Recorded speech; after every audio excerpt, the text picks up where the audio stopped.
Gary, go ahead. Eddie, Me? Eddie, I got a question for you. Go ahead, please. Okay, on that turning of the pins with just the refill, not the large pins, but the one that you did the video on. Yes, I call them the 12-cent pins. Right. Okay, I'm looking on Amazon and there's one that's got two different sizes and it looks like it's the ball. There's a 0.7 millimeter and a 1 millimeter.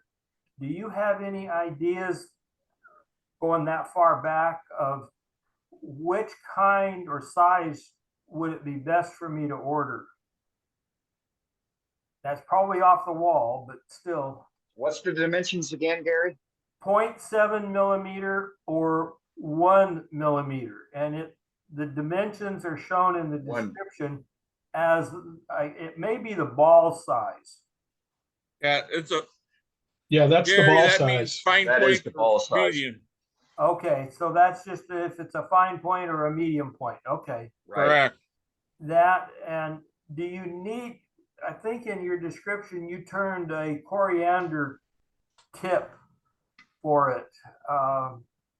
Did you turn one of those for every pin, or did you just come down to a very fine point and then just push the cartridge into it? The accordion was my bushing. I used to like you'd use a pin bushing for a guide to come down to Okay. the dimension because I didn't want to have the refill has got it's got a little size on it down here. So I didn't want it to come to a fine point because that would look kind of crummy. So I needed to blunt off someplace, and I blunted it off right where that refill would be, right where that size would be. And that was just I just spun something, and I picked corian because it would be a different material. When I got to it, I wouldn't cut it. I could have used any drilled bushing material I found at the hardware store if I choose. Okay, so you used that to hold it while you were turning it, not to actually hold the tip on every pin that you turned. It was a guide, Yeah. just a guide, and if you cut into it, just do another one. Right. And you would give you a target. And it's funny when I did the ones with the like this baseball thing, my wife really likes the baseball bat shape. I had to develop 2 or 3 little gizmos to help me shape the end of it and put the rings on it, uniform. Because I couldn't stand it when they weren't lined up right. But it was a Sabersaw blade. Found the Sabersaw blade. It had 10 points per inch, or 10 points per inch. I hammered it flat, knocked the points off, and I would just take it and use it like a rake. Lay it up there, and then mark it, and then get the wire, burn them in. They were fun to do. I used to really like doing those pens, especially if you do them out of 2x4 or any other scrap on the floor. Really, just knock them all out. What are you talking about? A 9-cent ink pen from Walmart? And don't jump brands. Once you get set up to do one brand, the drill bit size will change from brand to brand. And I found them at Amazon for like 9 cents a piece. The ones I'm looking at right here, they're 20 cents.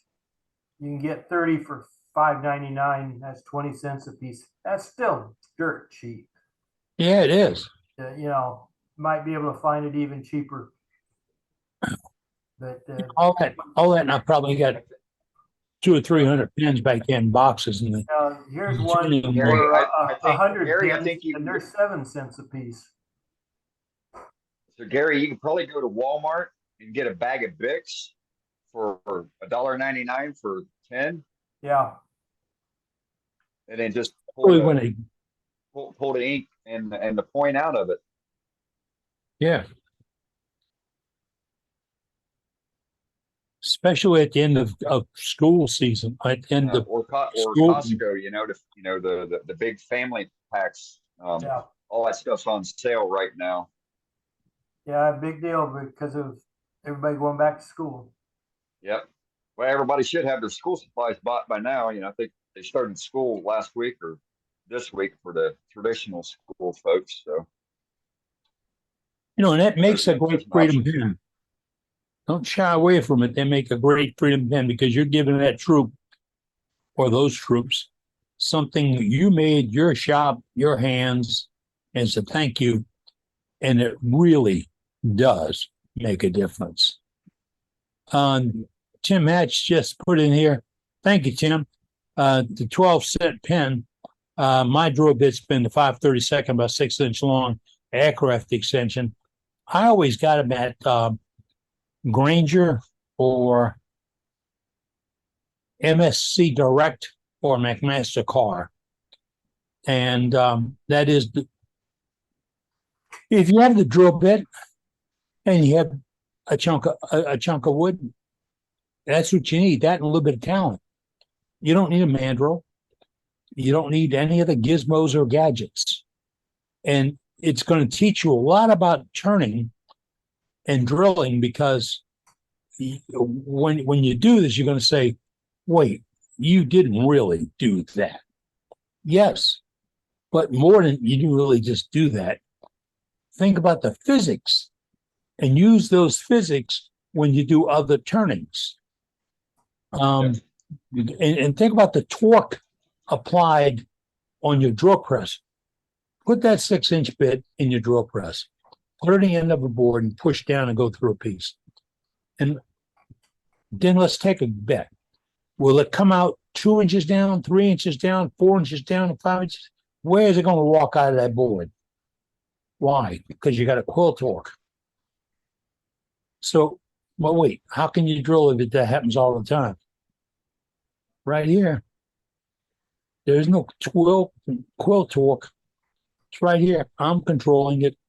I'm pushing it on. I'm relieving the pressure. I'm anticipating the move. It's just like you're guiding the tool. You are guiding the tool. You have a feel for it. And it becomes so second nature. You almost feel embarrassed to tell somebody about it because you want to show them and they go, "No, I didn't figure that out." Well, you do what you need to do when you need to do it. That's it. Gerald Jensen said he's got 2 bits, and I guess he drills a